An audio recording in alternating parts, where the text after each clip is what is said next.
जय श्री सद्गुरुदेवाय नमः। जय श्री गणपति देवाय नमः। ओम नमो भगवते वासुदेवाय।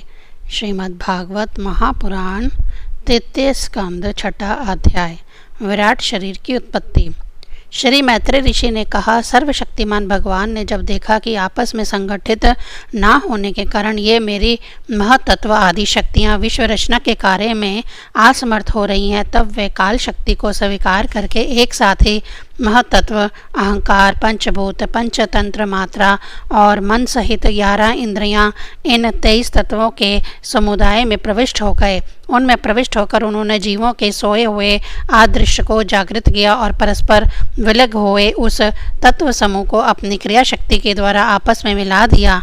इस प्रकार जब भगवान ने आदृश्य को कार्य उन्मुख किया, तब उस 23 तत्वों के समूह ने भगवान की प्रेरणा से अपने अंशों द्वारा अधिपुरुष विराट को उत्पन्न किया। अर्थात जब भगवान ने अंश रूप से अपने उस शरीर में प्रवेश किया, तब वह विश्व रचना करने वाला महातत्व आदि का समुदाय एक दूसरे से मिलकर परिणाम को प्राप्त हुआ। यह तत्वों का परिणाम ही विराट पुरुष है, जिसमें चर अचर जगत विद्यमान है। जल के भीतर जो अंड रूप आश्रय स्थान था, उसमें वह हृदयमय विराट पुरुष संपूर्ण जीवों को साथ लेकर 1000 दिव्य वर्षों तक रहा। वह विश्व रचना करने वाले तत्वों का गर्भ यानी कार्य था तथा ज्ञान, क्रिया और आत्मशक्ति से संपन्न था। इन शक्तियों से उसने स्वयं अपने क्रमशः 1 यानी हृदय रूप, 10 यानी प्राण रूप और 3 यानी आध्यात्मिक, आदि दैविक और अधिक भौतिक विभाग किए। यह विराट पुरुष ही प्रथम जीव होने के कारण, समस्त जीवों की आत्मा जीव रूप होने के कारण परमात्मा का अंश और प्रथम अभिव्यक्त होने के कारण भगवान का आदि अवतार है। यह संपूर्ण भूत समुदाय इसी में प्रकाशित होता है। यह अध्यात्म, अधिभूत और अधिदेव रूप से 3 प्रकार का, प्राण रूप से 10 प्रकार का और हृदय रूप से 1 प्रकार का है।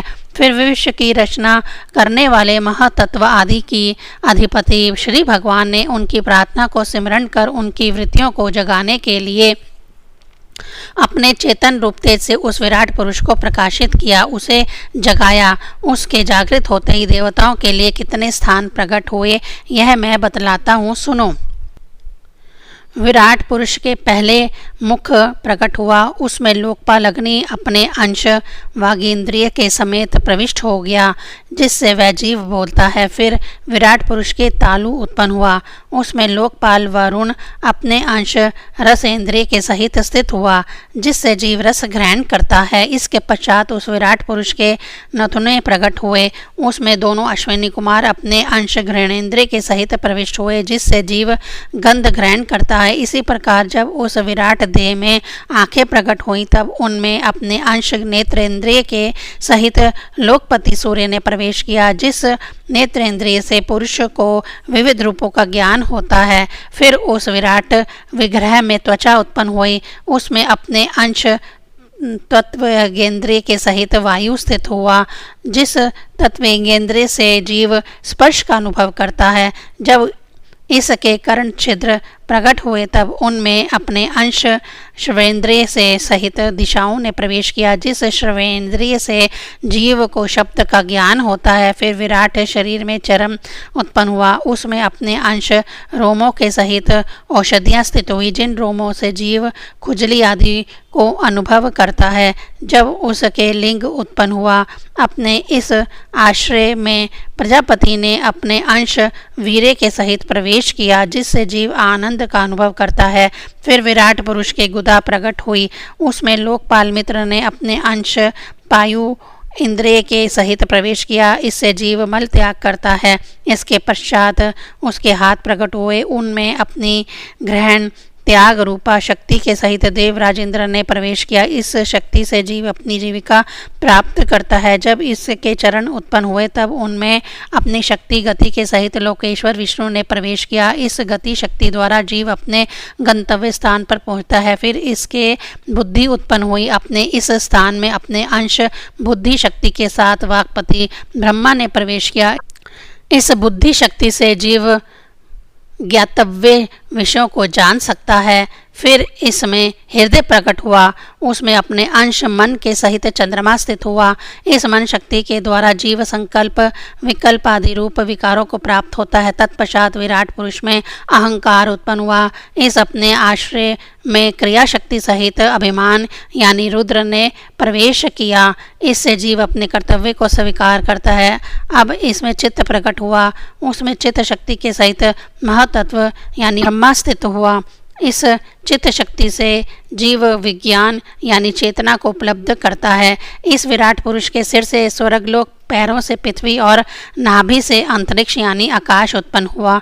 इनमें क्रमशः सत्व, रज और तम इन 3 गुणों के परिणाम रूप देवता, मनुष्य और प्रेत आदि देखे जाते हैं। इनमें देवता लोग सत्व गुण की अधिकता के कारण स्वर्ग लोक में मनुष्य और उनके उपयोगी गो आदि जीव, रजोगुण की प्रधानता के कारण पृथ्वी में तथा तमोगुण स्वभाव वाले होने से रुद्र के पार्षद गण, भूत प्रेत आदि दोनों के बीच में स्थित भगवान के नाभि स्थानीय अंतरिक्ष लोक में स्थिर रहते हैं। विदुर जी, वेद और ब्राह्मण भगवान के मुख से प्रकट हुए। मुख से प्रकट होने के कारण ही ब्राह्मण सब वर्णों में श्रेष्ठ और सबका गुरु है। उनकी भुजाओं से क्षत्रिय वृत्ति और उसका अवलंबन करने वाला क्षत्रिय वर्ग उत्पन्न हुआ, जो विराट भगवान का अंश होने के कारण जन्म लेकर सब वर्णों की चोर आदि के उपद्रवों से रक्षा करता है। भगवान की दोनों जांघों से सब लोगों का निर्वाह करने वाली वैश्य वृत्ति उत्पन्न हुई और उन्हीं से वैश्य वर्ण का भी प्रादुर्भाव हुआ। यह वर्ण अपनी वृत्ति से सब जीवों की जीविका चलाता है। फिर सब धर्मों की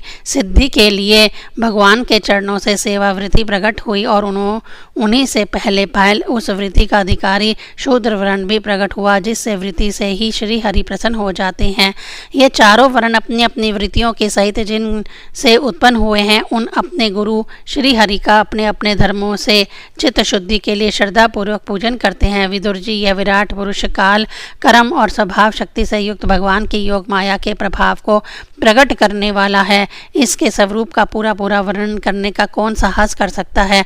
तथापि प्यारे विदुर जी, अन्य व्यवहारिक चर्चाओं से आप पवित्र हुई अपनी वाणी को पवित्र करने के लिए जैसे मेरी बुद्धि है और जैसा मैंने गुरुमुख से सुना है, वैसा श्री हरि का सुयश वर्णन करता हूँ। महापुरुषों का मत है कि पुण्य श्लोक शिरोमणि श्री हरि के गुणों का गान करना ही मनुष्य की वाणी का तथा विद्वानों के मुख से भागवत कथा अमृत का पान करना ही उनके कानों का सबसे बड़ा लाभ है। वत्स, हम ही नहीं, आदि कवि श्री ब्रह्मा जी ने 1000 दिव्य वर्षों तक अपने योग परिपक्व बुद्धि से विचार किया तो भी क्या वे भगवान की अमृत महिमा का पार पा सके। अतः भगवान की माया बड़े बड़े मायावियों को भी मोहित कर देने वाली है। उसकी चक्कर में डालने वाली चाल अनंत है। अतः स्वयं भगवान भी उसकी था नहीं लगा सकते, फिर दूसरों की तो बात ही क्या है।